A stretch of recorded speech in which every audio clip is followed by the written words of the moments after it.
안녕하세요. 정원태 변호사입니다. 어느 날 갑자기 생활 속에서 만날 수 있는 여러 법적인 문제를 시청자 여러분에게 알려드리겠습니다.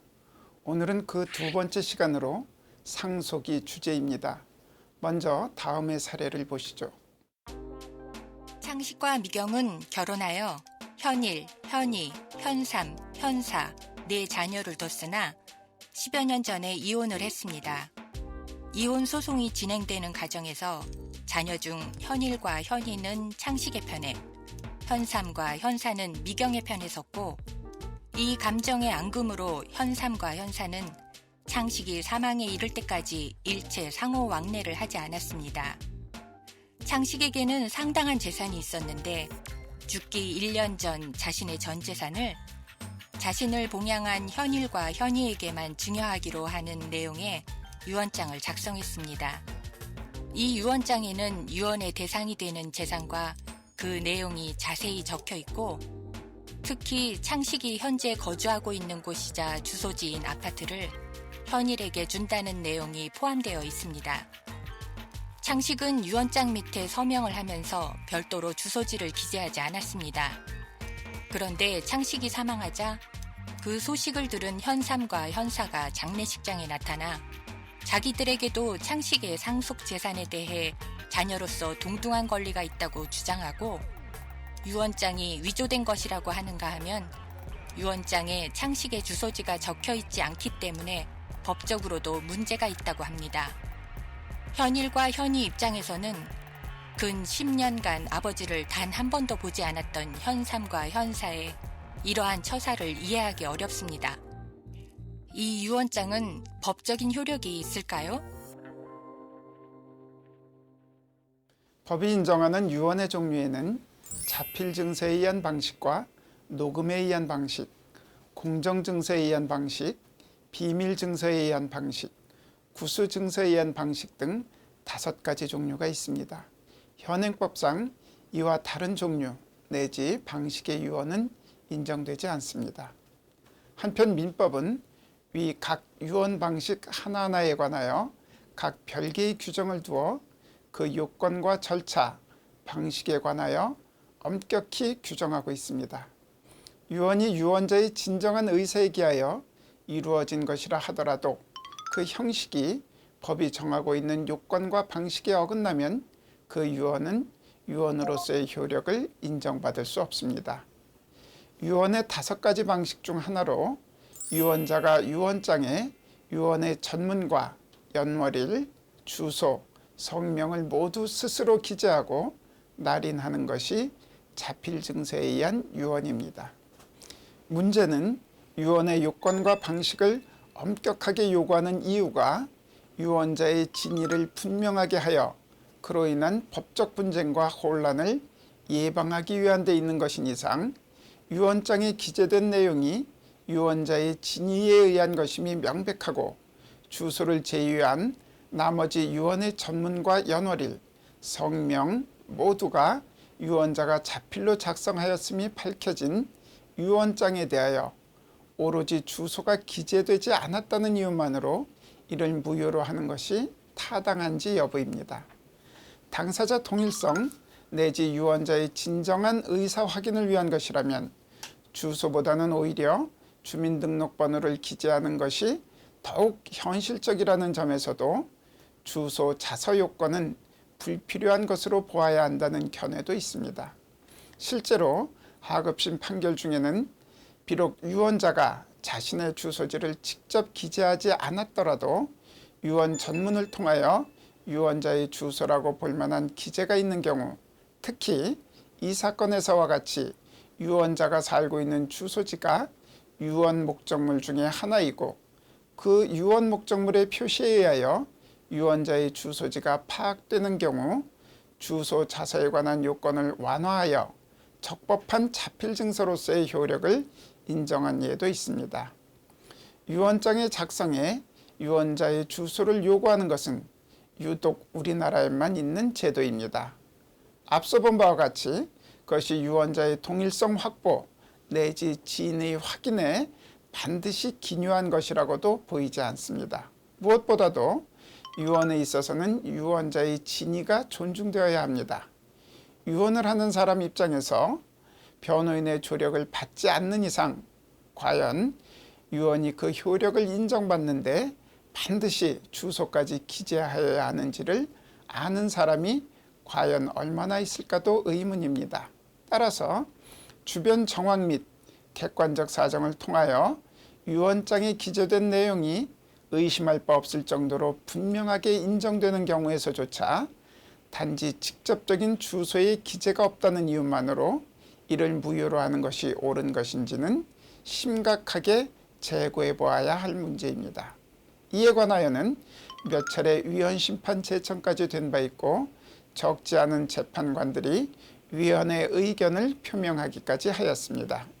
그렇다면 실제 법의 운영에 있어 주소 자서의 요건을 완화하여 반드시 별도의 주소란에 기재한 것이 아니더라도 유언장의 기재 어딘가를 통하여 유언자의 주소지가 파악되는 경우 주소의 기재가 있는 것으로 해석하지 못할 바 아니고 무엇보다 그것이 당사자의 의사를 존중하는 것이라는 측면에서 바람직한 것이 아닌가 생각합니다.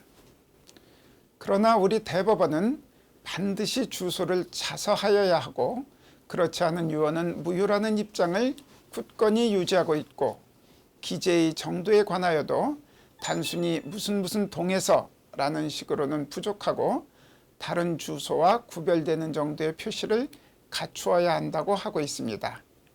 유언이 필요한 경우 반드시 법률 전문가의 도움을 받아 유언장을 작성하는 것이 좋습니다. 그렇지 않으면 현재 대법원의 입장에 따라 자칫 유언자의 진정한 의사가 아무런 의미를 갖지 못하게 되는 경우가 발생하고 그로 말미암아 상속인들 간에 또 다른 격렬한 분쟁을 야기할 소지가 있습니다.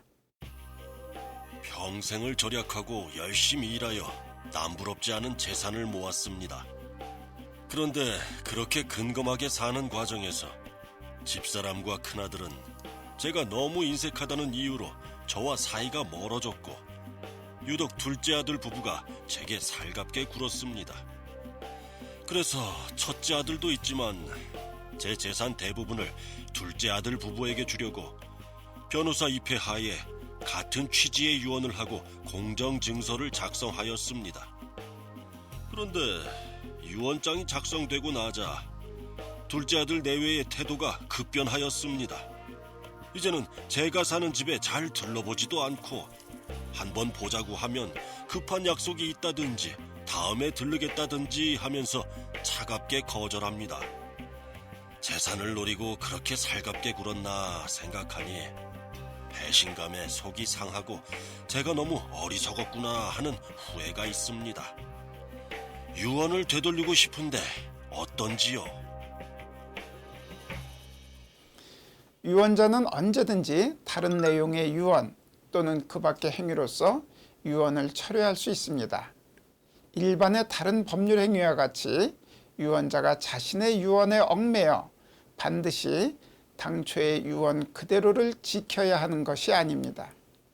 유언의 자유로운 철회가 보장되는 정도가 아니라 심지어 법은 유언자가 유언을 철회할 권리를 포기하지 못하도록 하고 있습니다. 유언의 철회는 명시적으로 할 필요도 없습니다. 전후의 유언이 저촉되거나 유언 후의 행위가 유언과 저촉되는 때에는 저촉된 부분에 해당하는 종전의 유언은 철회된 것으로 보게 됩니다. 저는 얼마 전 사망한 남편과 사이에 딸 셋, 아들 셋, 6남매를 두고 살아왔습니다. 20살이 채 안 되어 남편과 혼인을 하고 이후 40여 년간 살아오는 동안 남편의 박봉으로 생활비가 부족해 이런저런 허드렛 일 등 돈이 되는 것이라면 가리지 않고 했고 절약하여 살면서 아이들을 전부 원하는 만큼 교육도 시켰습니다. 아이들은 이제는 모두 장성하여 네 아이는 결혼해 손자 손녀들을 두고 있고 아래 두 아이가 아직 미혼인 채 직장에 다니고 있습니다. 저희 가족이 가진 재산이라고는 20년 전쯤 장만한 단독주택이 사실상 전부인데 남편은 사망하기 7년 전쯤 자신 명의로 있던 위 주택을 저에게 이전하여 주었습니다. 그런데 남편이 사망하자 아이들 중 일부가 그 집에 대하여도 자기들에게 상속분이 있다고 주장하고 있습니다. 참으로 청천벽력 같은 일이고 제가 아이들을 잘못 키웠나 싶어 밤에 잠이 오지도 않습니다. 이 집은 제가 남편과 평생을 땀 흘려가며 마련한 것이고 우리 부부의 추억이 깃든 곳입니다.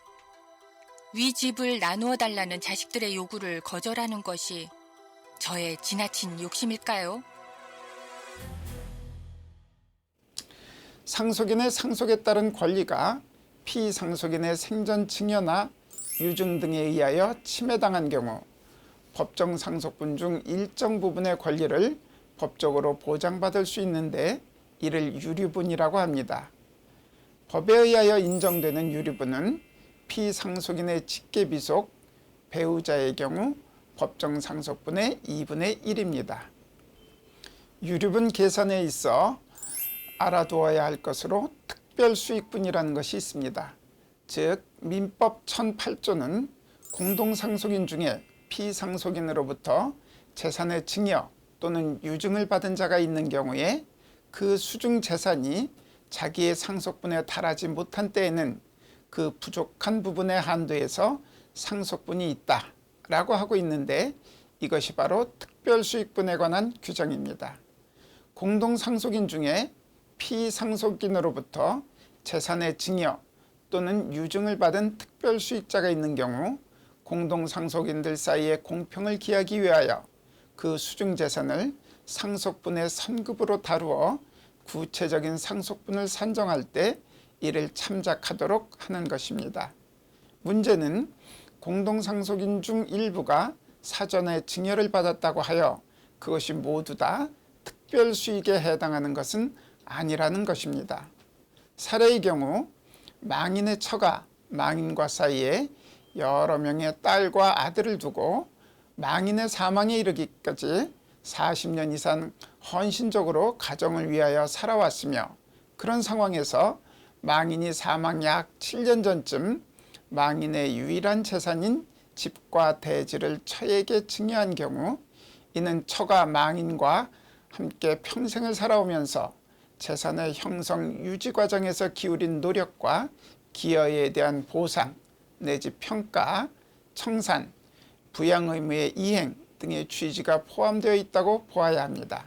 따라서 이는 공동상속인 중에 1인인 처에 대한 상속분의 선급이라고 볼 것이 아니어서 특별수익에 해당하지 않고 처의 상속분을 산정할 때 참작할 것도 아닙니다.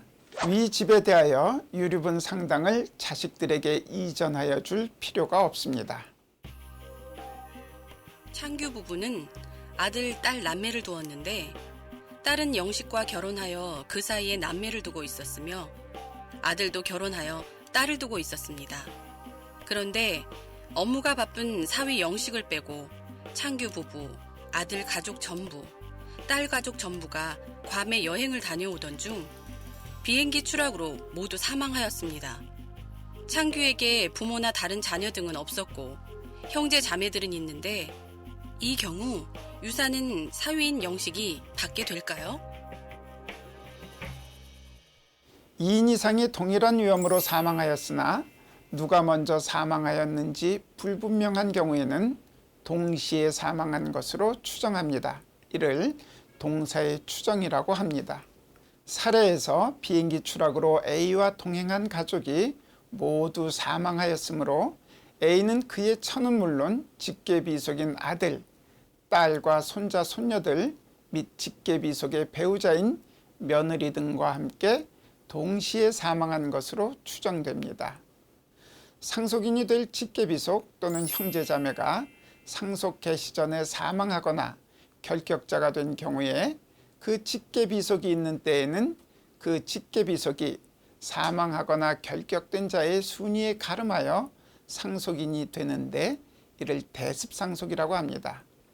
우리나라에서는 전통적으로 오랫동안 며느리의 대습상속이 인정되어 왔고 1958년 2월 22일 제정된 민법에서도 며느리의 대습상속을 인정하였습니다. 그리고 1990년 1월 13일 개정된 민법에서는 사위에게도 대습상속을 인정하고 있습니다. 문제는 사례에서와 같이 피대습인이 그 피상속인과 함께 동시에 사망한 것으로 추정되는 경우, 즉 장인과 처가 동시에 사망한 경우 사위의 상속이 어떻게 되는가 하는 점입니다. 형식적으로는 처가 장인보다 늦게 사망한 것이 아니므로 장인의 재산을 처가 상속하였다가 처의 사망으로 남편이 다시 상속하는 경우에도 해당하지 아니하고, 장인의 사망으로 상속이 개시되기 전에 그 상속인인 처가 사망한 것도 아니어서 상속 개시 전에 상속인인 처가 사망하는 것을 요건으로 하는 대습상속에도 정확히 들어맞는 것은 아니기 때문입니다. 위 사건에서 만약 장인이 1분이라도 먼저 딸보다 사망하였다면 장인의 재산은 딸에게 상속되었다가 딸의 사망으로 그 남편인 영식에게 상속될 것입니다. 반대로 딸이 장인보다 1분이라도 먼저 사망하였다면 영식은 대습상속에 기하여 딸이 장인으로부터 상속하였을 재산을 물려받았을 것입니다. 어느 경우에도 사위인 영식이 망인의 재산을 상속하는 결론에는 차이가 없습니다. 그런데 유독 동시에 사망한 것으로 추정되는 경우에만 영식의 상속을 배제하는 것은 형평에 맞지 않고 불합리한 결과가 됩니다. 따라서 이 경우에도 대습상속의 요건에 부합한다고 보아 사위인 영식에게 대습상속권을 인정하는 것이 판례입니다. 저희는 사남매입니다. 저는 그중 둘째 아들로 위로 형과 아래로 남동생, 여동생이 한 명씩 있습니다. 어머니는 일찍 돌아가셔서 우리 형제는 아버지와 함께 살았습니다. 그런데 형이 결혼을 하면서 분가하여 따로 나가 살았고 아래 동생들도 마찬가지입니다. 저는 총각 때는 외지에서 직장 생활을 하였으나 결혼을 하면서 고향으로 돌아와 줄곧 아버지를 모시고 살았고 이후 아버지가 돌아가실 때까지 18년 동안 아버지와 동거하며 부양하였습니다. 그동안 아버지에게 용돈도 드리고 아버지가 읍내에 갖고 계신 작은 건물에 대한 화재보험, 보수개조, 세금, 공과금 등도 제가 전부 부담하였습니다. 특히 아버지가 돌아가시기 5해 전부터는 치매기가 있어서 저희 집사람이 아버님을 모시고 일주일에 한두 번씩 병원을 다녔습니다. 그 사이에 다른 형제들은 거의 내왕이 없었고 명절 때도 집에 들르는 일이 없었습니다. 그런데 최근 아버지가 돌아가시고 나니까 그동안 나 몰라라 무심하던 형제들이 나타나 아버지 소유의 위 건물에 대하여 자기들도 동등한 권리가 있다고 합니다. 형제들보다도 특히 형수와 매부가 더욱 적극적입니다. 저로서는 그런 형제들이 야속하기도 하고 아버지 재산을 똑같이 나눈다는 것이 어쩐지 억울한 느낌이 듭니다. 공동상속인 중에 상당한 기간 동거, 간호, 그 밖의 방법으로 피상속인을 특별히 부양하거나 피상속인의 재산의 유지 또는 증가에 특별히 기여한 자가 있을 때에는 이를 고려하여 상속재산 및 상속분을 계산하게 됩니다. 이를 기여분이라고 합니다. 기여분 제도는 공동상속인 중에 피상속인을 특별히 부양하였거나 피상속인의 재산 유지 또는 증가에 특별히 기여한 사람이 있을 경우 이를 상속분 산정에 고려함으로써 공동상속인 간의 실질적 공평을 도모하려고 하는 것입니다.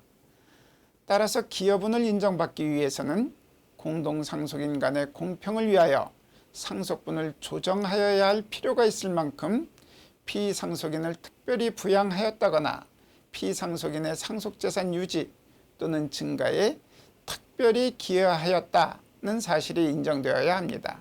단순히 피상속인의 자식으로서 기대되는 기본적 부양 의무를 한 것만으로는 기여분을 인정받기 어렵습니다. 기여분이 다투어지는 경우 쟁점은 그것이 과연 법률상 인정되는 가족 간의 부양 의무의 정도는 내지 범위에 그치는 것이냐, 그것을 초과한 특별한 부양이 있었다고 볼 것이냐에 있습니다. 일반적으로 배우자 간의 부양과 성년인 자녀와 부모 간의 부양과는 구체적인 부양 의무의 내용 및 범위를 달리한다고 판단됩니다. 즉 부부 사이의 상호 부양은 제1차적 생활유지적 부양이고 자식의 부모에 대한 부양은 제2차적 생활부조적 부양으로서의 성질을 갖는 것이므로 부부간의 부양이 자식의 부모에 대한 부양보다는 그 내용 및 정도에 있어 높은 것이라고 할 수 있습니다. 바꿔 말하면 동일한 내용 및 정도의 부양 행위라고 하더라도 부부 사이에 있어서는 통상의 기여 행위로 되는 반면에 성년인 자식과 부모 사이에 있어서는 특별한 기여 행위로 볼 수 있다는 것입니다. 어쨌든 기여분이 다투어지는 경우 그에 대한 입증 책임은 기여분을 주장하는 측에 있으므로 연로한 부모와 동거하면서 모시고 있는 자식이라면 구체적인 봉양의 기간과 내용 등에 관한 자료를 꼼꼼히 챙겨두어야 할 필요가 있습니다. 살해의 경우 이 부양 사실 등이 증거에 의하여 입증될 경우 기여분을 인정받을 수 있을 것입니다. 아버지가 2010년 사망하였는데 사망 당시 유족으로는 어머니와 제가 있었습니다. 아버지는 사망 당시 조그만 집을 한 채 갖고 있었는데 거기에는 이미 주택의 가액을 초과하는 근저당권이 설정되어 있었고 그 밖에도 상당한 액수의 상호 신용금고에 대한 대출금이 있었으며 사채업자로부터 빌린 돈도 적지 않았습니다. 저는 아버지 사망 후 주위의 도움을 받아 법원에 상속 포기 신고를 하였고 그 무렵 상속 포기 신고가 수리되었습니다. 이제 아버지 빚을 떠안을 염려는 없겠거니 마음을 놓고 있는데 최근 사채업자로부터 미성년인 제 자식들 앞으로 아버지의 빚이 상속되었으니 제 어머니와 함께 아버지의 채무를 갚으라는 독촉장이 날아왔습니다. 놀라서 주위에 알아보니 제가 상속 포기를 하면 제 자식들이 이를 상속하게 되므로 상속 포기 당시 저뿐만 아니라 아이들까지 전부 상속 포기를 하였어야 했다는 것입니다. 저만 상속을 포기하면 모든 게 해결되는지 알았는데 마른 하늘의 날벼락입니다. 제가 저 살자고 빚을 아이들에게 떠넘긴 것 같고 평생 할아버지 빚을 떠안고 살아야 할 아이들을 생각하면 밤에 잠이 오지 않습니다. 어떻게 하면 좋을까요?